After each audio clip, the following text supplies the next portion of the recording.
Thanks for joining us on this Friday night as we cover breaking news. I'm Rob Nelson. I'm Marnie Hughes. Our top story, Hurricane Delta tonight. I'm Joe Donlin. The storm made landfall 2 hours ago near Creole, Louisiana. It's about 20 miles east of where Hurricane Laura made landfall last month. Here is the current radar picture.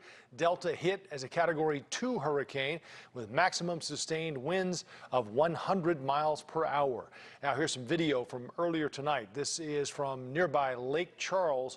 Already seeing strong winds and rain. We had a live report in our first hour tonight where the winds were gusting at 79 miles per hour. Let's get the latest now on the position and more. Here's NewsNation's chief meteorologist, Albert Ramon. Joe, it's weakening tonight. That's the good news. Category 1, 90-mile-per-hour winds and a very compact hurricane. Look at Houston, bone dry, and just a few showers with some wind gusts around 40 miles per hour moving into New Orleans right now. Overall, the worst of the weather, southwest Louisiana and moving up towards the north as this thing made its way inland at 6:10 in eastern sections of Cameron Parish, Louisiana, in southwest Louisiana. So there's the current position, just a couple of miles back off towards the east of Lake Charles as it jogs off towards the north. But the worst of weather in terms of rain and wind, where we are having wind gusts at or above 80 miles per hour, is in this red area right here. Oakdale, Louisiana, Alexandria, Louisiana, Leseville, Louisiana, and all that activity is moving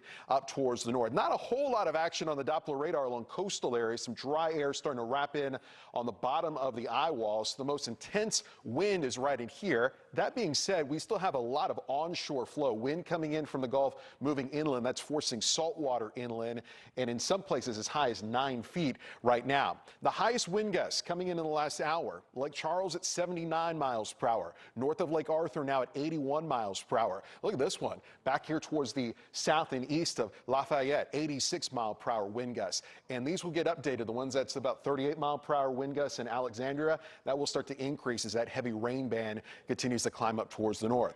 And it's a lot of rainfall, 6, 7, 8 inches of rainfall according to Doppler radar, and even more on the way. Again, the good news though is that dry air already coming in from the Gulf. So there's the position now. By 1 a.m. it's back to tropical storm strength. So it's going to start to weaken over the next several hours as it moves into central and northern sections of Louisiana. Overnight into tomorrow, makes its way into Mississippi, and eventually on Sunday it's in Tennessee and will continue to weaken as just an area of low pressure, still producing those scattered showers and storms.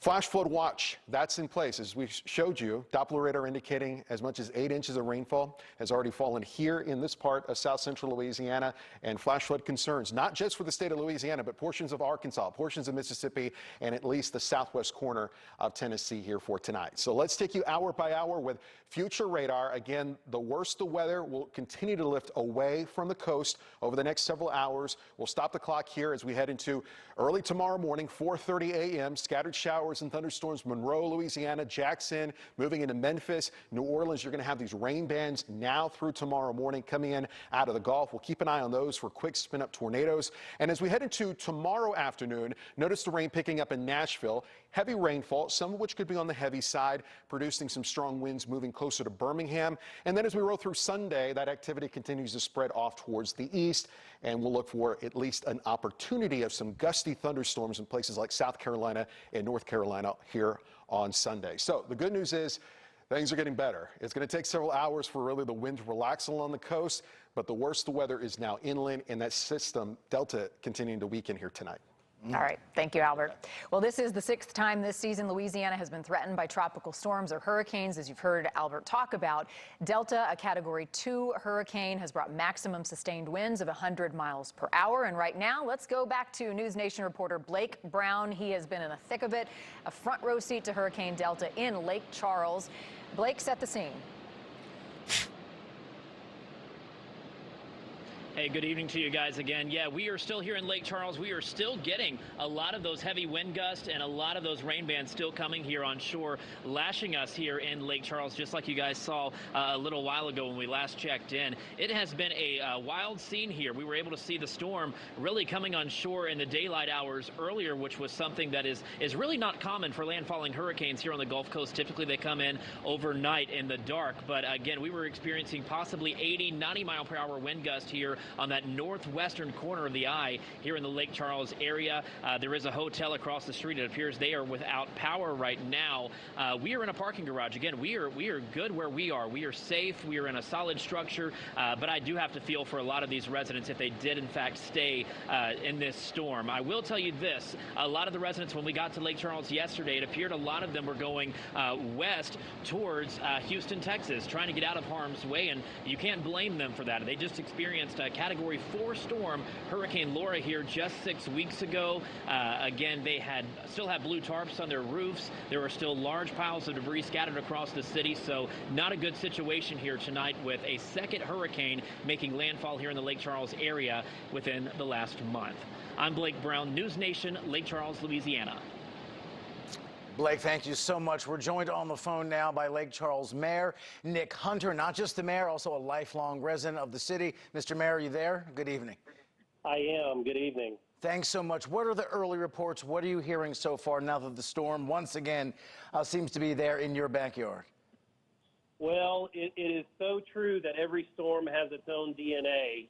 The winds from Laura were more powerful than Delta, but I believe we will actually have more flooding from this event than we did from Laura. So it's almost just like we've got a double whammy. I mean, it's just crazy. Any early reports of damage and any sense just yet of how many people got out of Dodge? I don't know how many people exactly evacuated, though I will say I believe more people evacuated for this storm than did for Laura 6 weeks ago. But I'm unsure exactly how many or what portion of the population evacuated. And Mr. Mayor, I know this is maybe somewhat of a weird question, but the fact that you guys got pummeled just 6 or 7 weeks ago, did that make preparation for this storm harder or easier because you just went through this? Well, I think when it comes to events like this, even though we went through this 6 weeks ago, you learn some lessons, but you go into kind of a well-oiled machine mode. And our local governmental agencies, law enforcement, we work well together, and we take care of business. And I believe that we implemented an evacuation plan for Laura, and we implemented an evacuation plan for Delta.